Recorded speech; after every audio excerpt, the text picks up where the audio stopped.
Where is that thing? Boom, removed. Hello, everybody. Happy, what is it? Monday. Happy Monday. Sorry, it's a delay because UN week is in preparation. Literally just got confirmed 2 meetings for next Monday. Private meetings. Mark Carney and President of Ecuador. Then another meeting on Crimea with heads of state, and another one with first spouses.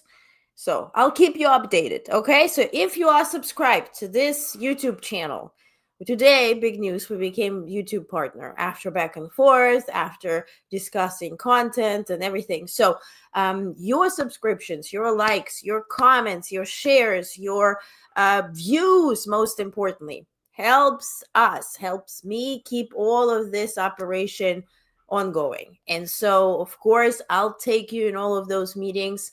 I will share my schedule for this week. This week, UN starts on the 18th. So on Thursday, I'm invited and accredited by the government of Brazil to join UN Security Council, which is very limited in terms of ability to go live or record even from early in the morning on Thursday till evening. So I'll see what I will be able to, or when I will be able to post, but I will record for sure.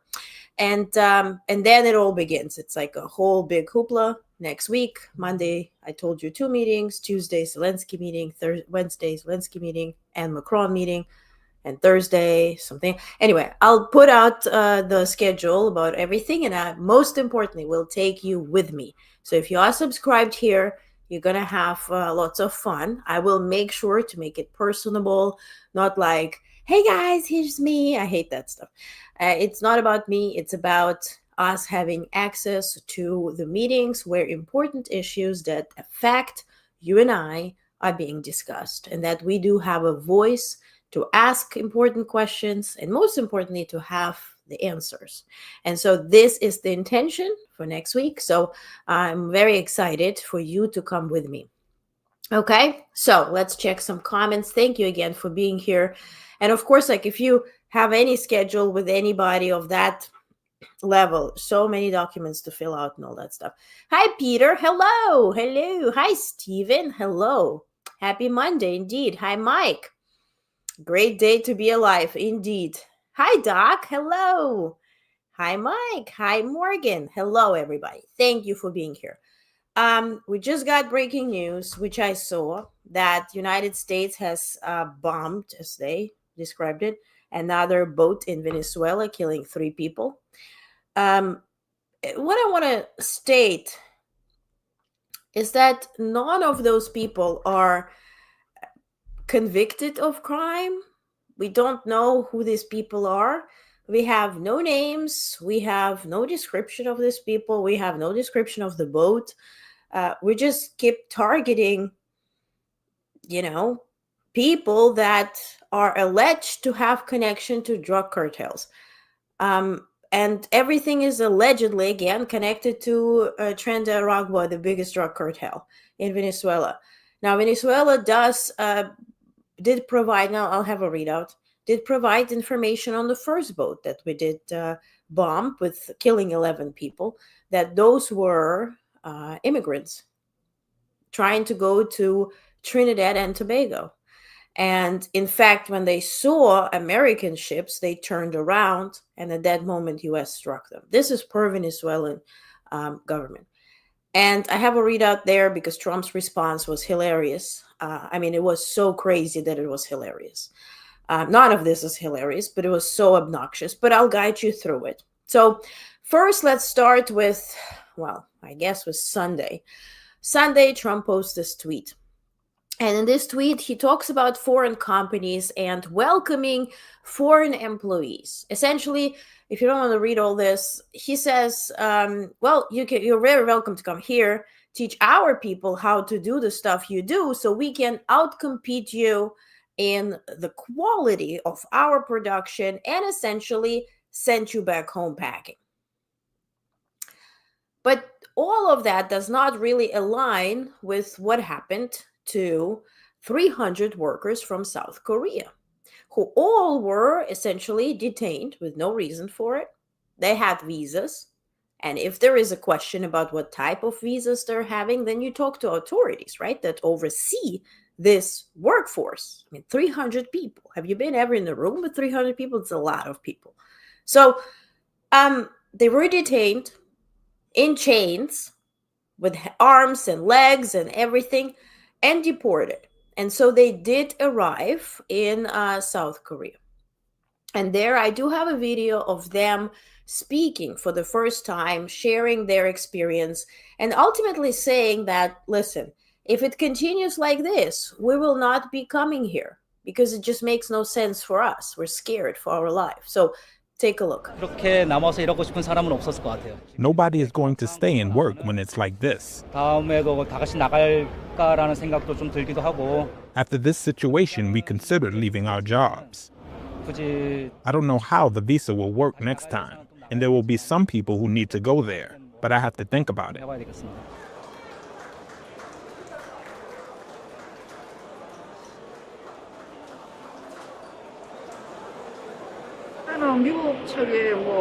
They went there to help the U.S.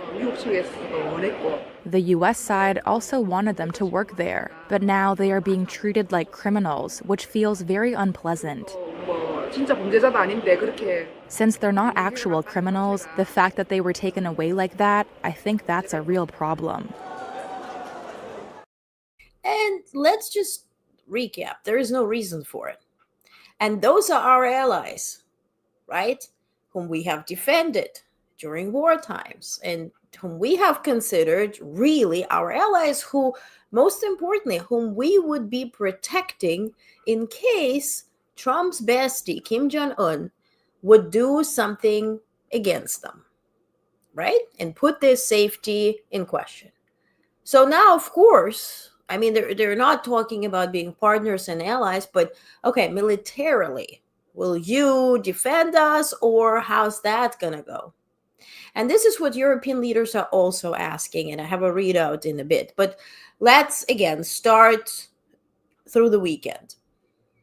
Ukrainian drones did a fabulous job striking deep inside Russia. Now, the difference between Russia striking more spaces and really broadening their attack on Ukraine, and between what Ukraine does and Russia, is that Russia targets civilians. As much as overnight, this night, they targeted Chernihiv. And then the firefighters came in to, help people get out of the burning building, and to solve the issue. And so Russia then repeatedly struck the firefighters, injuring them and whatnot. So this is their strategy. Now, what Ukraine does, it goes deep inside Russia, and it tries to first eliminate their capability and ability and incur expenses. And so, a sharp increase in Ukrainian drone attacks and on targets deep inside Russia has forced the Kremlin to temporarily suspend internet services. This was reported first by Financial Times. The outages have disabled cash registers, blocked buses from checking transport cards, and prevented delivery drivers from finding addresses. A single hour, now that's what matters, a single hour of such outage cost Russia an estimated, if we convert it into dollars, $557.1 million per hour. And if we just consider Moscow itself, it's $115.1 million per hour. And so you bleed them, right? That there's the strategy. I mean, this off-the-record name for Russia Operation Bleed the Bear was under the Biden administration. You know, like slowly let the bear bleed itself to death type of story. But you know, that's what Ukraine's strategy is. And this is fantastic. I mean, at least Ukraine takes action and is not targeting civilians. Now, Russia, though, sends drones. And last week, they sent drones to Poland, which was Exhibit 1. Then it was Exhibit 2, sending again to the border with Poland, but also into Romania. And so a Russian drone violated Romanian airspace on Saturday. Romania's defense minister explained it was not intercepted, and listen carefully, quote, because it circled back to attack Ukraine, end quote. Who needs enemies with such friends, right? On September 13, Poland reported that radar signals were likely false, possibly weather-related. Jets were scrambled and sirens sounded. Yet another potential drone threat appeared near the border, but as they say now, no violation was confirmed. So was this a weather thing? Was this the drone thing, right? Because on one hand, people had to run into and seek shelter. You scrambled and got your F-16s up to defend the space, but then you claimed this was weather related. So those F-16s didn't see anything? And first they said yes, and that's why people had to wake up and run and seek shelter. And now you talk about weather. So Poland's position on drones, though.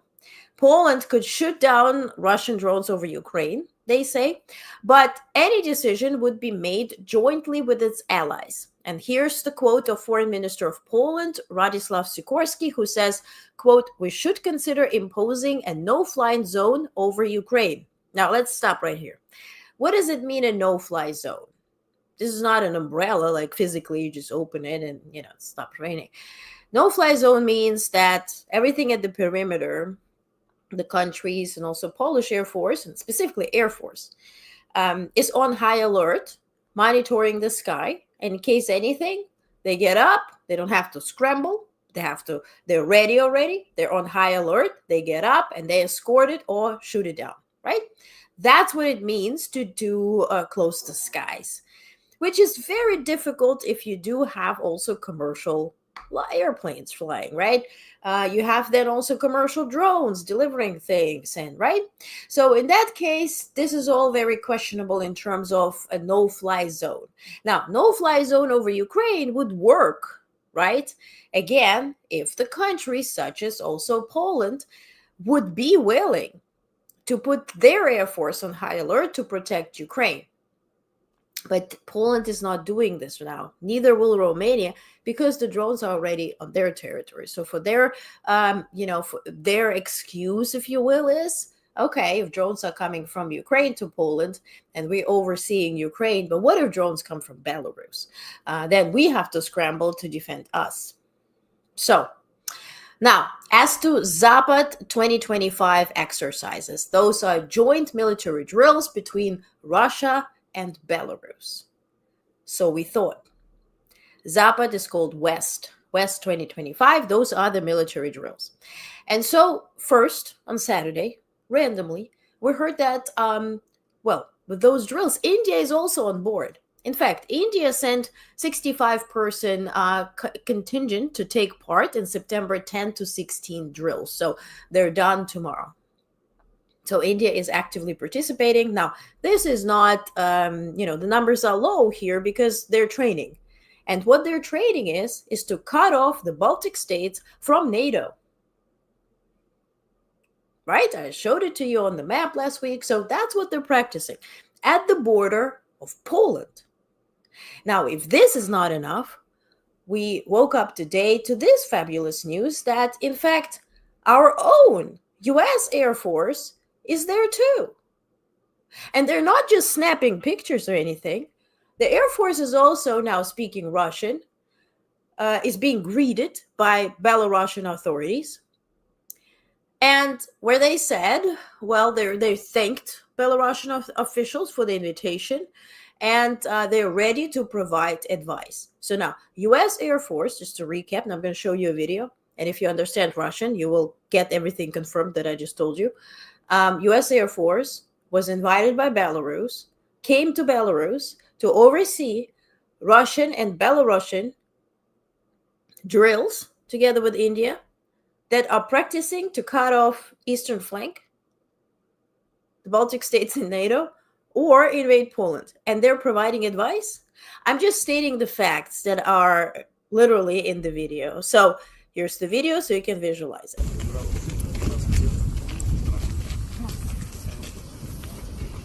Спасибо за приглашение. Очень рад, что вы отозвались на наше приглашение. Очень не скрываем. Мы же европейском регионе. Ну, как видите, налаживается диалог с нашим политическим. And so Belarus says delegation of 23 countries, mostly BRICS countries, but also three NATO allies, which is now United States, Hungary, Orban's Hungary, and Turkey. Turkey, that reportedly is about to sell back the S-400 to Russia, the missile launchers. So, and Turkey is infamously playing this game as Modi does, sitting on both seats with one behind. So this is our allies. I mean, this is not now hypothetical, theoretical. This is practical. This is visual. We see it. And that's most importantly what counts here. It's not about, I mean, of course, if Air Force is providing advice there, I don't know what else to tell you, but symbolically, this is so important, as much as it was important not to roll out red carpet for murderer Putin, especially do so using our military. That's why that just is, it's engraved in everybody's brain now. That's what we associate with that visit to Anchorage, Alaska. And now this. Air Force speaking Russian, arriving in Belarus, at the border with Poland, that Poland closed right now, mobilized 40,000 troops to protect. On the other side, you see Air Force. Now, meanwhile, Danish soldiers are training in Greenland that Trump desires, right? They're training in Greenland alongside Germany, France, Sweden, and Norway, and United States is not invited. I'll let you connect the dots. Now, I told you that Poland closed the border with Belarus. Of course, this disturbs China because China needs to trade. They need to make money, honey. So, of course, naturally, they didn't push Russia, right? This is the biggest takeaway here. They did not push the aggressor, asking them to stop, to cease, to explain themselves why the hell they are now about to invade Poland and why are they on those incursions with their drones over now two countries, Poland and Romania. No, nobody's questioning them. What China did, they pushed Poland to open the border. But China failed to convince Poland to reopen the border with Belarus. After 3 hours of talks, Warsaw refused, citing, quote, the destructive actions of Moscow and Minsk, unquote. Polish spokesperson Paweł Urbanski admitted, quote, the decision is costly for us as well, but it was necessary, unquote. Bravo. I mean, Poland's already feeling it. It's not, as what I'm trying to explain to you calmly, it's not hypothetical, it's not theoretical. This is practical. Now, as to Trump, NATO, and Putin, Axios reported first that Trump is no longer sure of his ability to influence Putin. Reuters then reported European leaders were shocked by Trump's reaction to Russian drones over Poland, raising questions about his readiness to defend NATO allies. I think this visual with our Air Force taking pictures and being here kind of answers your question. And I thought, honestly, wholeheartedly, because I'm dumb, I guess, that they were playing, with like playing coy, like traveling to Washington, D.C., bending the knee, talking to their leader, yada, yada, yada. I thought this was a play, but you say you're shocked. So, okay. Now, as to NATO deployment in Poland, this is now happening. So the deployment is part of NATO's Eastern Guardian operation following Russian drone attacks. Kremlin spokesman Dmitry Peskov responded, quote, NATO is at war with Russia. This is obvious and requires no further proof. NATO is de facto involved in this war. NATO provides both indirect and direct support to Kiev regime. Therefore, it can be said with absolute certainty that NATO is at war with Russia, unquote. Peskov, Dmitry.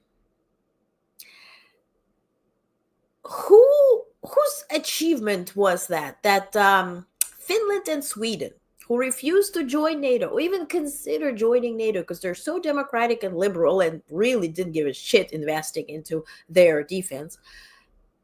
Whose achievement was that they suddenly joined NATO? Yours. So NATO is coming to you because you are pulling them to you by invading other countries with no reason, with no warning. So NATO is not at war with you. You are the aggressor. You're spreading your aggression all over the eastern part of Europe, and God knows whoever you want to go. Because if we listen to the Russian propaganda programming, they talk about bombing Paris and London and Milan on a daily basis. This is not something new. In their mind, they already own Poland and Lithuania and Latvia and Estonia, Baltic states, and, and Ukraine, forget about it. Meanwhile, they're struggling to maintain 3% of Ukraine. That's just the reality. Now, as to Denmark, right, they're hosting these exercises, but Denmark also bypassed more than 20 laws and regulations to allow Ukrainian company called Firepoint to build a solid rocket fuel plant near Skrydstrup Air Base. So the government will use a special defense law to override environmental and building codes.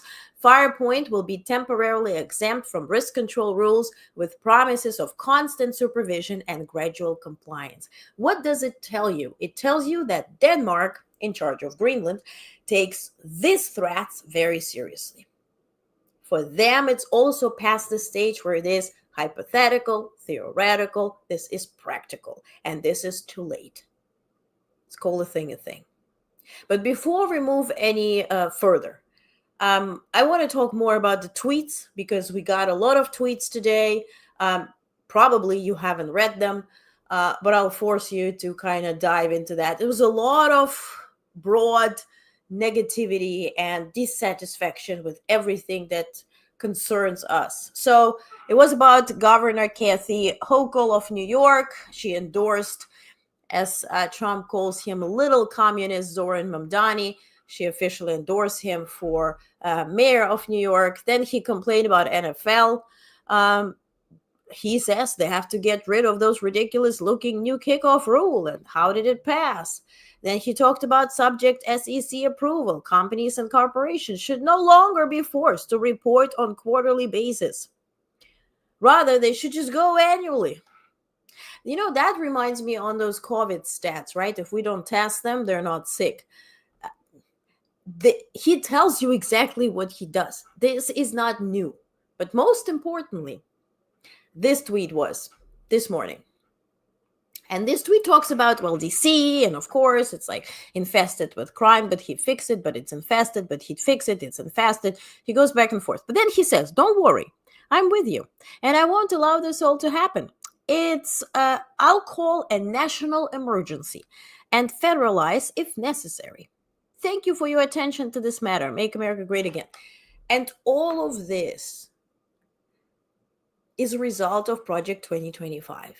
And what pissed me the most, so much so that I went to my account and I started pulling up emails I sent last year.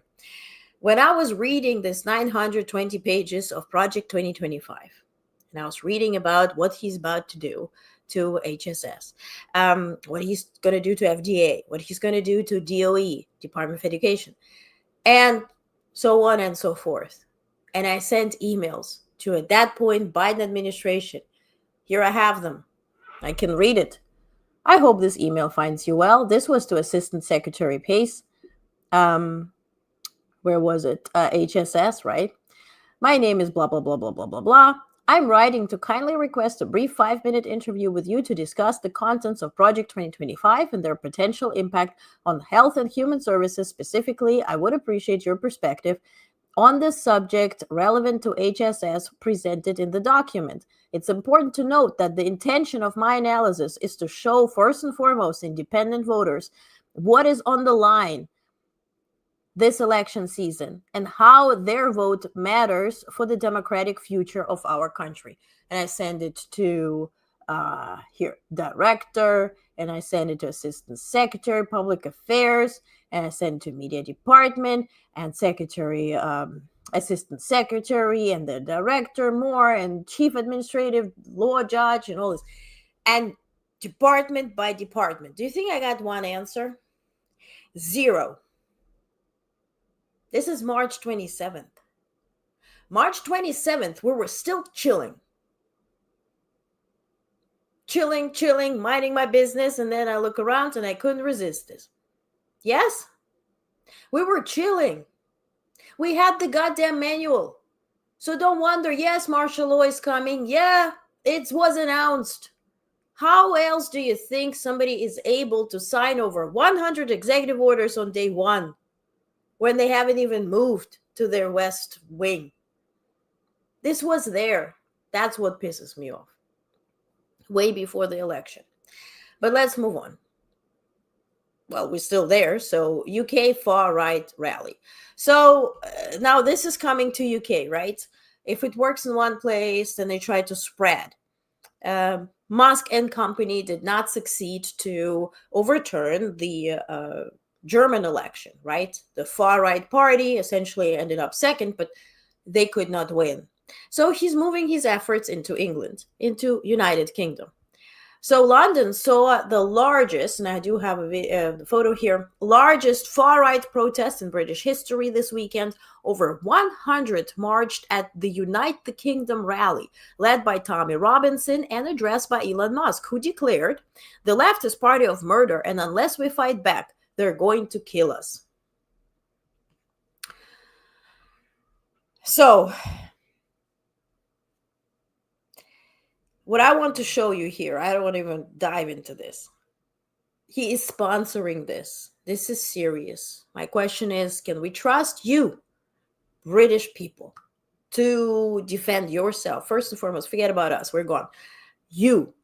Can you save yourself from this? Because if you have a preview, you have literally first row view here to what's going to happen next. So please be smart, as much as we appreciate you. But I want to show you a bit of an interview by, he's now 92, Michael Hasseltine, reflected on his 60 years in British politics. He was in Margaret Thatcher's government. He is conservative. And he was commenting, or asked to comment on this rally. So I want to show you what he said. Again, mind you, this is a conservative person who is supposed to be aligned, but take a look. What did you make of the so-called Unite the Kingdom rally in London yesterday? Sickening. Sickening. And it's the whole package.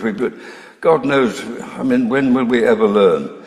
You know, the Romans built Hadrian's Wall to keep the Scots out. They built rows of castles to keep the Welsh out. The Protestants and Catholics fought each other with the most vicious cruelty. The Jews in the 30s. I remember the Jews in the 30s. Enoch Powell in the 60s. It's all about that uneasy racial tension. But people have a right to... I mean, that's one of the cornerstones of our democracy. Whatever the political view, whether you agree or not, people have a right to protest, don't they? I'm not... they have a right to say it, but I have a right to be sickened by what they say. But I have the right to be sickened by what they say. And now, with everything going on that I'm not going to mention, do you have the right to be sickened? But all of this in the UK is a preview to Trump's visit to the UK. He's departing tomorrow. It's a state visit where he will receive full honors. And the royal family has posted today on Instagram what those full honors will be. A carriage procession through the Windsor estate to Windsor Castle. A ceremonial welcome, at Windsor Castle. He's also going to visit the tomb of late Queen Elizabeth and lay flowers. He's also going to talk a state banquet with speeches from King and President Trump. So, full honors. Now, in terms of security, this is the biggest event after the coronation of King Charles III. So, Europe is trying to smooth Trump. They openly state this is their last resort. Now falls on Charles to convince Trump to stand for Ukraine, to stand for democracy, to stand literally against World War III, to pull a plug on it. I'm disillusioned here. So if you want to have hopes and dreams, God bless you. I think that just feeds the ego. It's going to be a lot of speeches, a lot of ta. But it's going to result into anything? I doubt it. But of course, the Musk situation with England, and of course, one of you mentioned that he failed in Ireland. Exactly. But all of that is also related to Russia, obviously, because the Russian channel RT was blasting those videos from the far-right rally, this Unite the Kingdom rally in London. And they were especially showing the speech by Roger Waters, where he talked about disputed oblasts, the regions in Ukraine, where he essentially was promoting the idea, like what Russia did orchestrate in Crimea, where they did this fake referendum where people were voting to join Russia. So here's this video. Take a look. Zaporozhye and any other disputed oblasts. It's not rocket science. Let the local people decide whether they want to stay part of the Ukraine ruled by the disciples of Stefan Bandera. He learned about Stefan Bandera 80 years ago. Yeah, he was nationalistic before the World War II began. He had 3 months that he built a little party, and then it all fell apart because the fascists came. Anyway, if you're interested, we can talk about Bandera as much as you want. But then the question is, will the United States impose those infamous sanctions? At this point, infamous sanctions, because it's 24 hours, 1 week, 2 weeks, 2 months, 3 months. It's never, right? That's why we're tackling every day. And so, of course, the Trump administration goes all over media, especially on Sundays. Meet the Press. They do the whole round of those TV shows where, at this point, Lindsey Graham, right, the senator, was talking about sanctions, but actually advocating against those sanctions, claiming Trump is right for not willing to impose them, because that just doesn't work. You should just impose sanctions and tariffs on all your allies who apparently deal with Russia. Take a look. For Europe to get behind President Trump to punish Putin's customers. Putin has been sanctioned, literally his economy has been sanctioned every way it can be sanctioned. President Trump approach is to go after China and India. President Trump put a 25% tariff on every Indian product coming into America because they buy cheap Russian oil.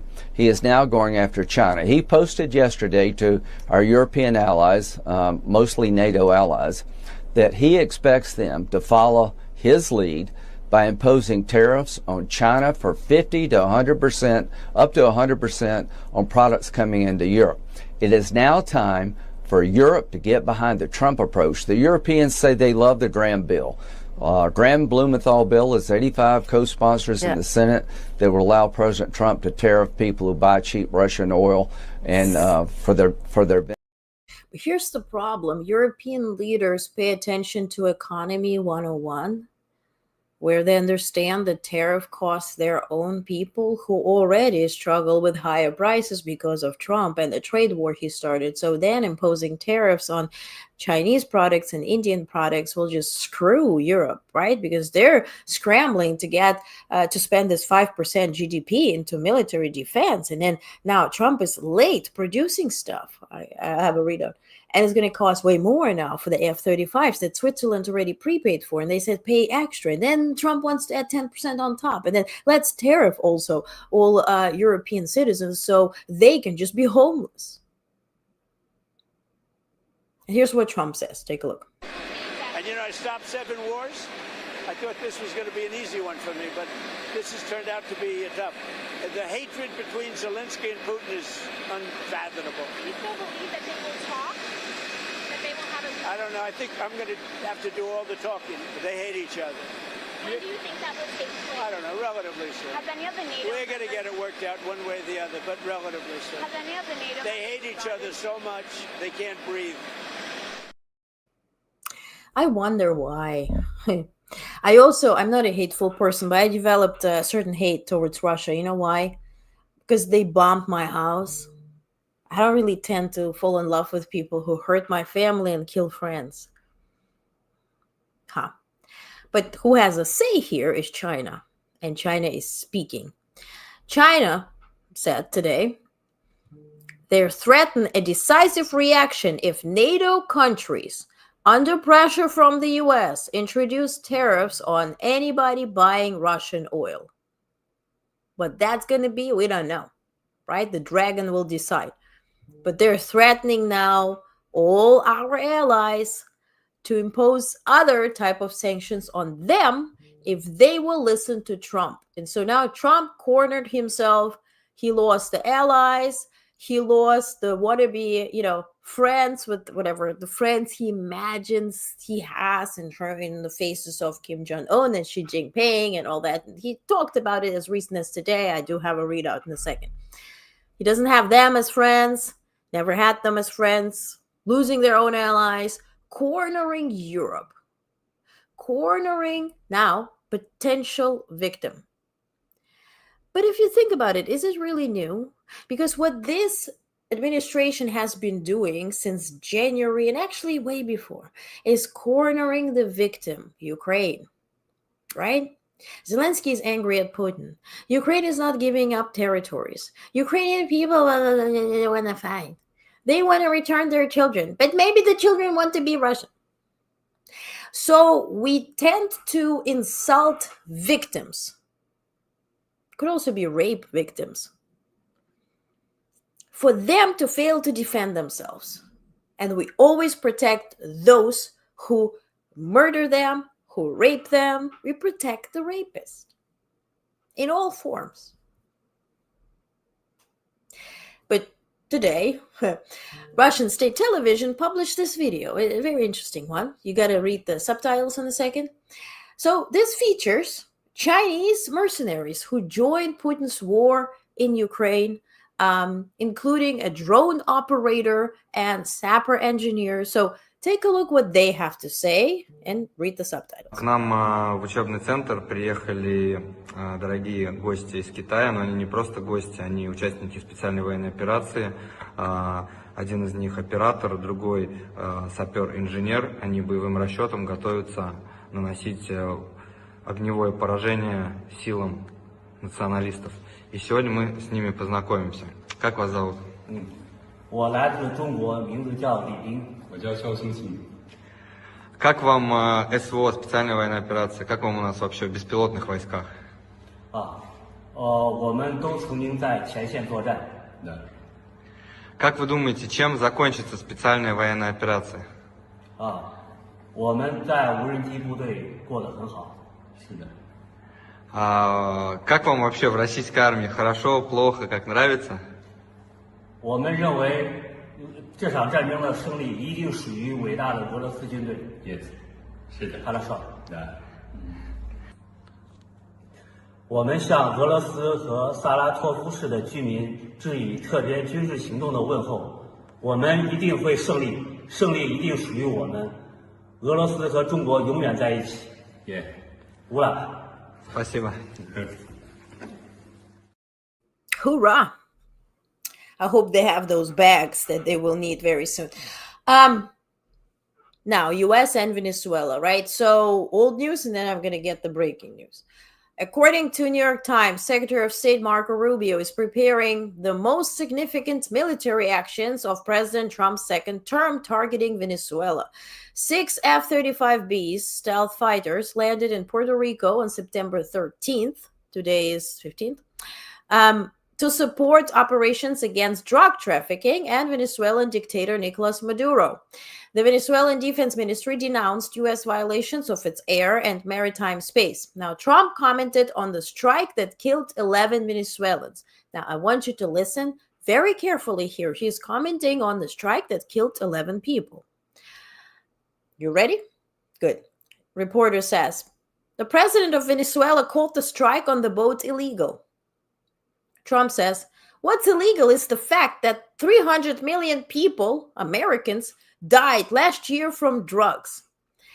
At this point, I would like to note that the total population of the United States as of 2024 counts 340,110,988 people. So given this statistics, we are the last 40 million. So how lucky are we to even watch this goddamn broadcast? And that's the problem that I have, because we're not even talking about decency, right? Grace, decency.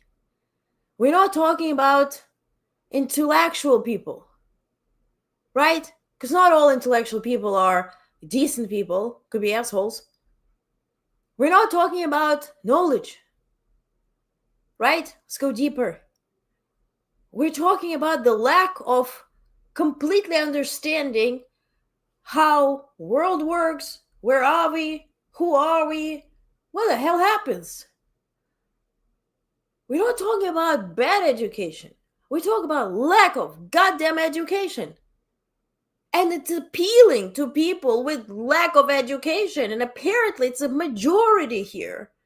We all functioning, apparently majority here. And this is what the United States is being known for worldwide at this point. We're functioning on reflexes. Eat shit, sleep with other people, sleep by yourself and repeat.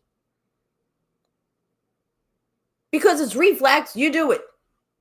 But then we can't understand what numbers. Nobody is asking. Just follow up with this stupid question. What's the total population of the United States if 300 million passed? Why are we still searching for apartments in New York City if apparently we should have 5 people left? What are you talking about? Nobody's asking anything. We have no education, and worse, we have no laws. We have just one gray zone. It's just gray. And how this specific gray zone applies to you depends on your physical proximity to the White House. Your physical proximity. The closer you are, the better the laws are for you. I don't know how you allow it. You okay with that? You cool? You cool with, family and friends, whatever. Today at the UN, I had to indicate my points, right? Like my priorities. And I said first climate, education, culture. And they're like, do you have children that you worry so much? I said, do I have to have children, or should just have common sense to worry about this? If you don't have climate, you're not going to live. If you don't have education, you're going to do this. And then if you don't have culture, then you are an animal. But here's breaking news about Venezuela. Trump announces new deadly strike on boat from Venezuela. He announced that U.S. military had struck a boat that he said was carrying drugs from Venezuela, killing 3 people. It was the second time this month. He has ordered the use of lethal force against a vessel from the country. I haven't seen the vessel. I don't know. I'm just reading to you. This is from New York Times. So let's get into some quick news. Cruise through it. Elon Musk's AI laid off at least 500 people, 500 workers who were responsible for training its Grok chatbot, the Hitler chatbot. Northrop Grumman cargo ship was launched to International Space Station yesterday aboard of SpaceX Falcon 9 rocket. Trump administration has asked Congress to approve millions in emergency funding to increase security for the Supreme Court. Why do they need security from people? Because they are about to make decisions that people don't really align with, right?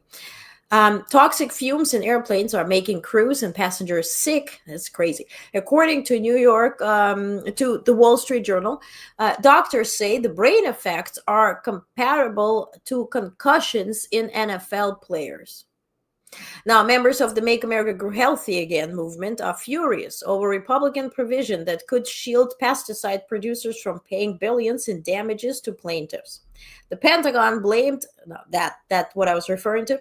The Pentagon blamed inflation, rising raw material costs, and supply chain issues for significant price increase in Lot 18 for F-35 fighter jets, including those under negotiation with Switzerland.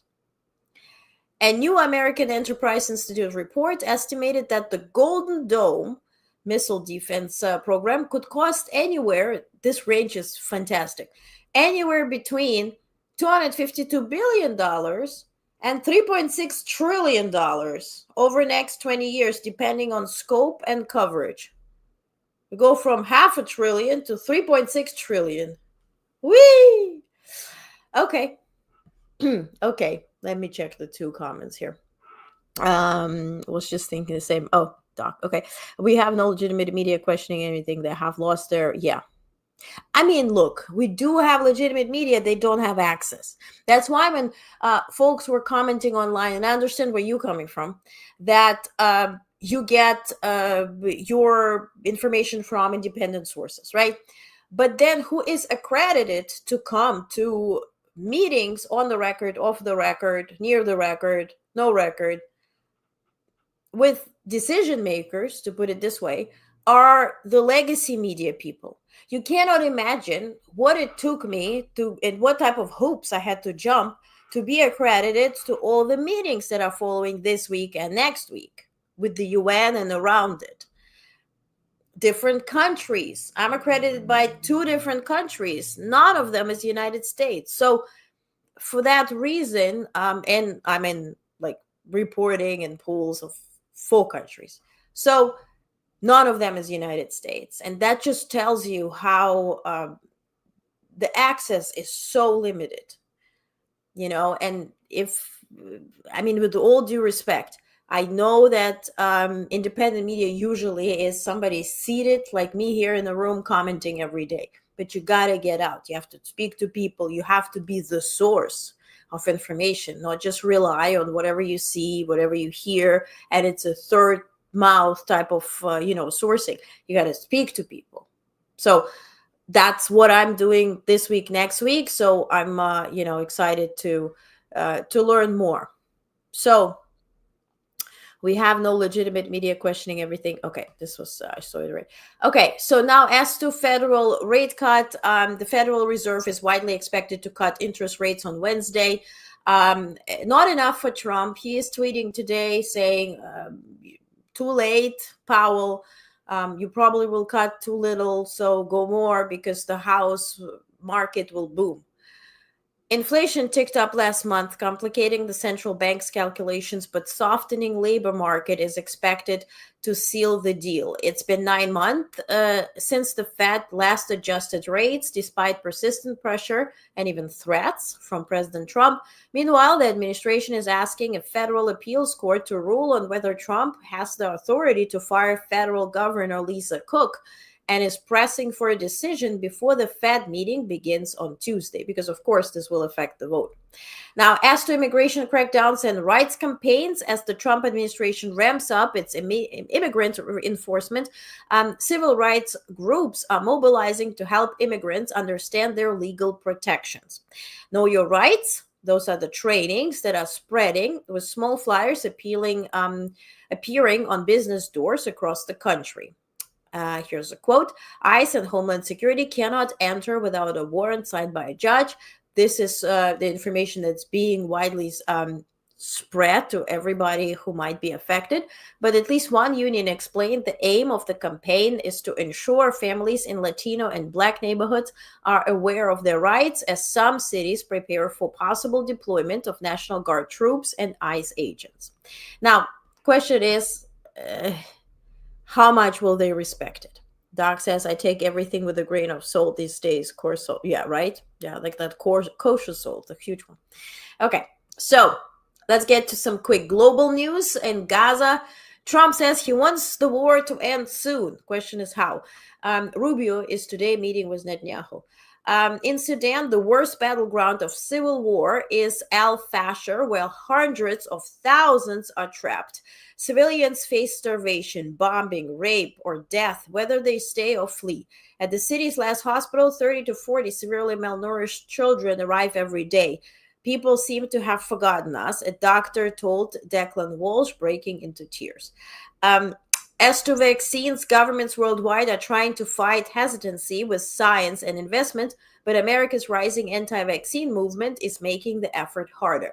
And yeah, because we travel, at least for now. So if we are unvaccinated, vaccine deniers, I just mentioned, right, the uneducated bunch, and we are traveling, we are a threat.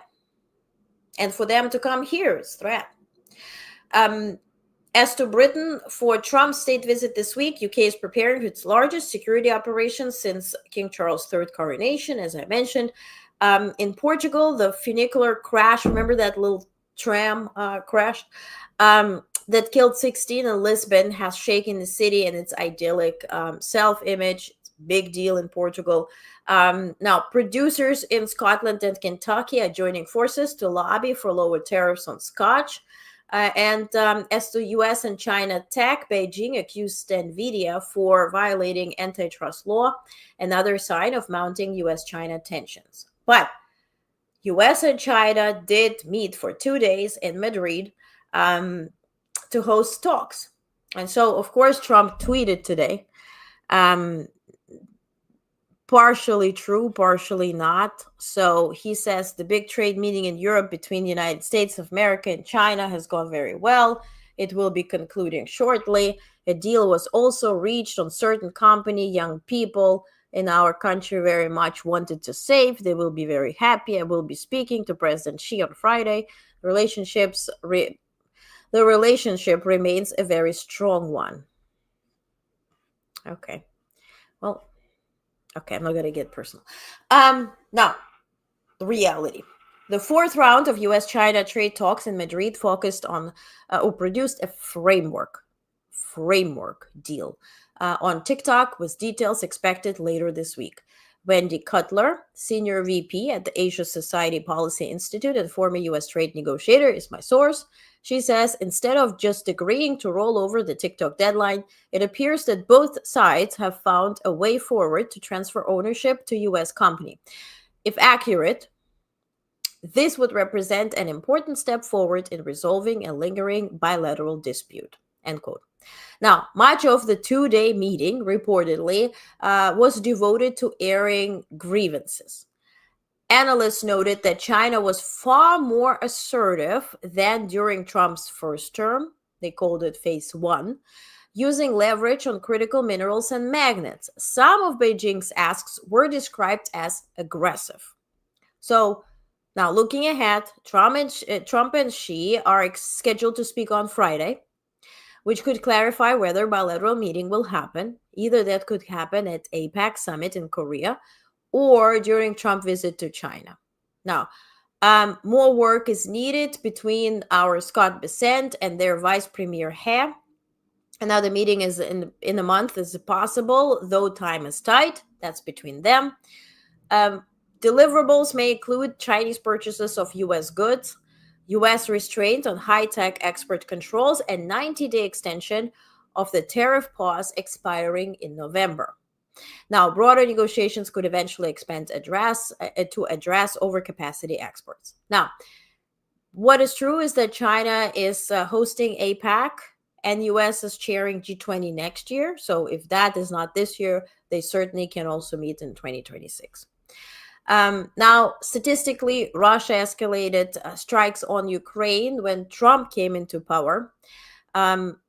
That significant increase was reported in strikes on Ukraine, hitting a wider range of civilian targets. The escalation reflects Moscow's growing munition production and President Putin's determination to achieve dominance through military means. Now, as to Gaza, an Israeli official told CNN that a ground operation in Gaza City is imminent, possibly this week. Israeli airstrikes over the weekend killed dozens of Palestinians, according to local officials. Prime Minister Netanyahu has called a Thursday meeting to discuss ways to avoid harming hostages still held in Gaza, guesstimated that 20 are still alive. Meanwhile, Qatar Prime Minister said that Israel's strikes on Doha last week will not deter mediation efforts. So Qatar is exercising judgment here and trying not to be reacting personally on the strike on Doha, on the hotel in the middle of Doha, and still try to mediate those efforts. Now, truth be told, the leaflets are spread through Gaza City. They are encouraged to move. Only 10% have moved from 1 million people. So if that ground operation is knocking out 900,000 people, that's a decision. Now, you remember Nepal? Remember them fighting the oligarchs, Gen Z taking over the regime, burning down everything, meanwhile stopping, right? Those so hilarious. The videos are precious. They're burning everything down, and then there is a bus with tourists, and they stop everything, and they just wave to tourists, "Hey guys, hope you have a good trip." Everything burns all around. It's interesting. But they have a new prime minister, and it's a woman. So Nepal has its first female prime minister, Sushila Karki, formerly the country's first female chief justice. She rose to power after massive youth-led protests against inequality and social media bans. Now, the highlights are that Karki said she was compelled to serve after protest leaders endorsed her on Discord, on an app. She appointed reformist leaders to the finance, energy, and home ministers, and she pledged to hand over power within 6 months after organizing elections in March. Now, as to regional reactions, representatives from China, India, and the U.S. were there to attend her being sworn in. Deposed Prime Minister Sharma Oli had drawn Nepal closer to China, but Karki has not yet announced a foreign policy stance. So we'll see how that certainly will play out. Now, U.S., Egypt, and Saudi Arabia and UAE jointly are calling for a 3-month truce in Sudan that I just described, with everything that's going on there to pave the way toward peace. Now, the problem is that one party is accusing UAE for backing the rival. The other party is, or Egypt and Saudi Arabia backing the army. So one is UAE sponsored, one is Egypt and, Saudi Arabia. So, now, Australia Climate Risk Report. This is interesting, so I decided to put it in a newsletter. They released the first national climate risk report, and they put it into dollars, which really works best with the Western type of mentality. So, warning that the floods, fires, and storms could cost more than $26 billion per year by 2050. even if warming is limited to 1.5 degrees Celsius, which is about 2.7 Fahrenheit, the government will use the findings to guide its 2035 emissions target. And this is what will be discussed this Thursday, organized by Brazil, the SDGs, at the UN, that I will report on.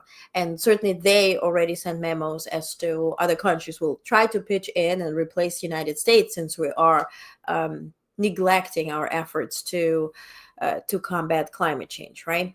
Or slow it down at least. Now, as to Venezuela and okay, I talked about that. Now, China-Pakistan defense ties. Pakistani President Asif Ali Zardari became the first foreign head of state to visit Chinese defense firm AVIC. And why does it matter? First of all, Pakistan and India, they were fighting. Trump claimed that he, solved the war, which led to his issues with Modi. Modi said, no, you didn't. And also Trump, reportedly by Modi, asked him to nominate him hereforth for a Nobel Peace Prize. And Modi said, what? Which all that led to those turbulences. Now, Pakistan already relies on Chinese weaponry to four-fifths of its arsenal. So Zardari pledged deeper defense industrial cooperation, and AVIC jets were used in the border conflict with India earlier this year. So Pakistan is aligning with China. India is co-aligning with China, but balancing between Western world. We'll see how that works. Now, as to Haiti, UN Secretary General Antonio Guterres condemned a gang massacre near Port-au-Prince that killed over 40 people. He urged states to strengthen the Kenyan-led multinational security force. Washington and Latin American allies want the force expanded from under 1,000 troops to 5,000 troops with border powers. And there will be a memorial for Charlie Kirk. Trump did complain for that being too small, saying that he wants to attend something larger. But in fact, a massive memorial for conservative activist Charlie Kirk is scheduled for September 21st at the 64,400-seat State Farm Stadium in Glendale, Arizona. His widow, Erica Kirk, has pledged to continue his work, including his campus tours and podcast. The suspect in his killing is scheduled to appear in state court on Tuesday.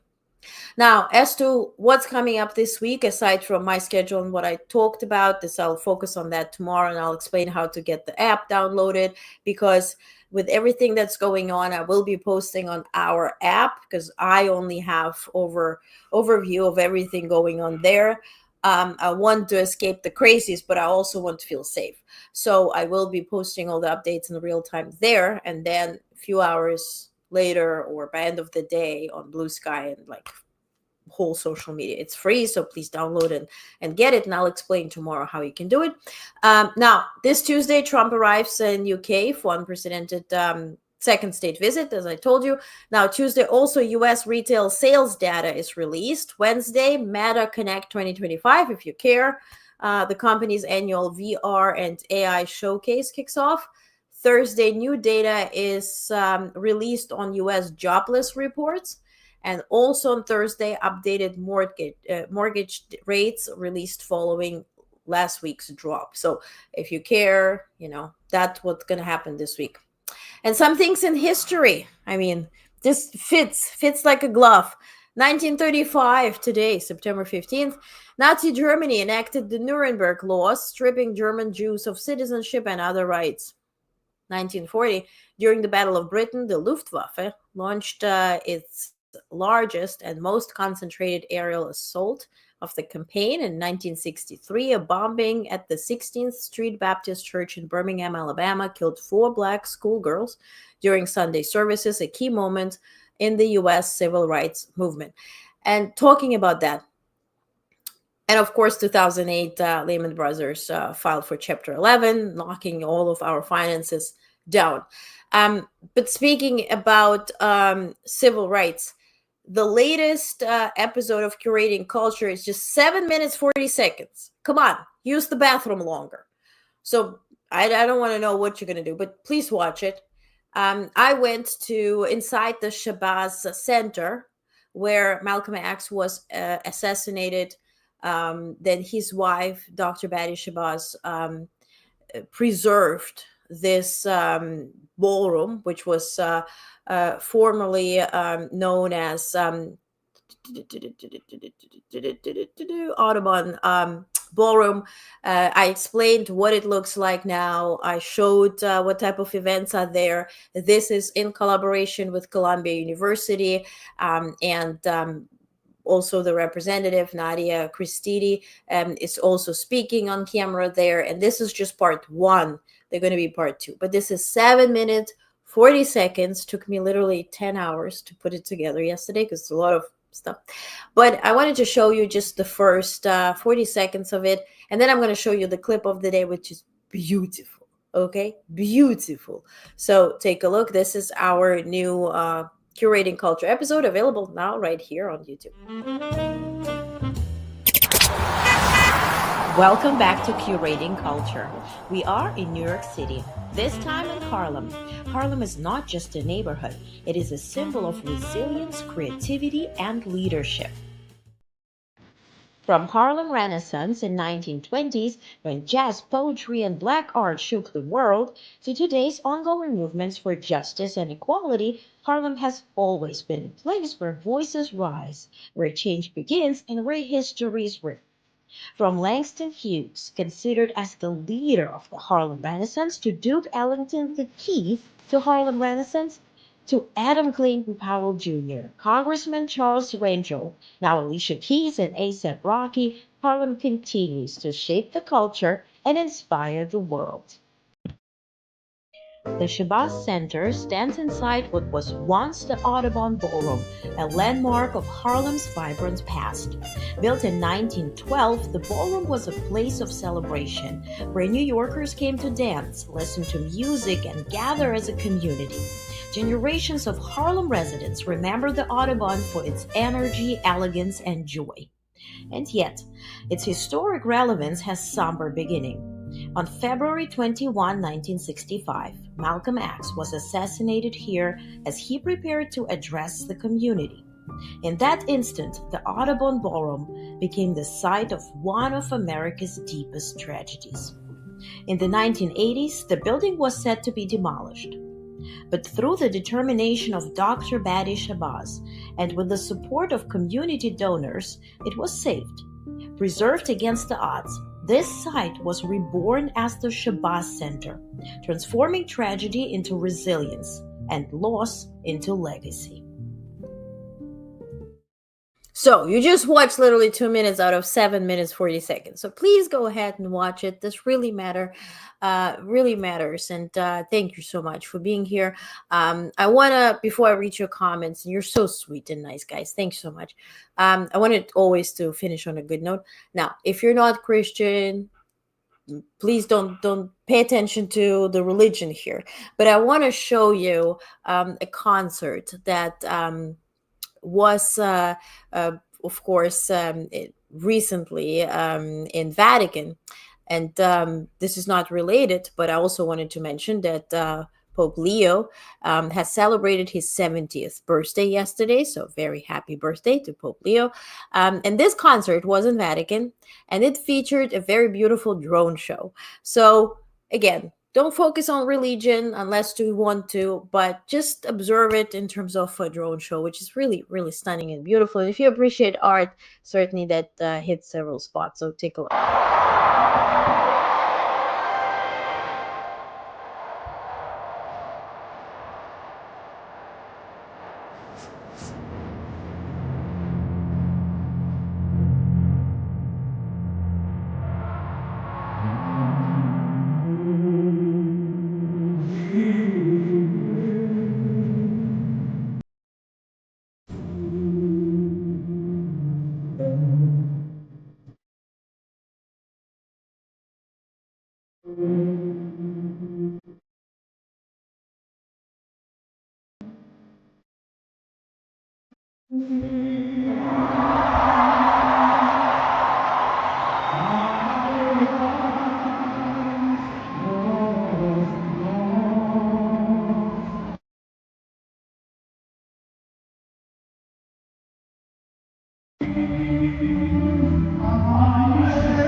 Interesting when Vatican looks more American than America, huh? There was one woman that focused on joy. I don't know if that's the hint, but very interesting, right?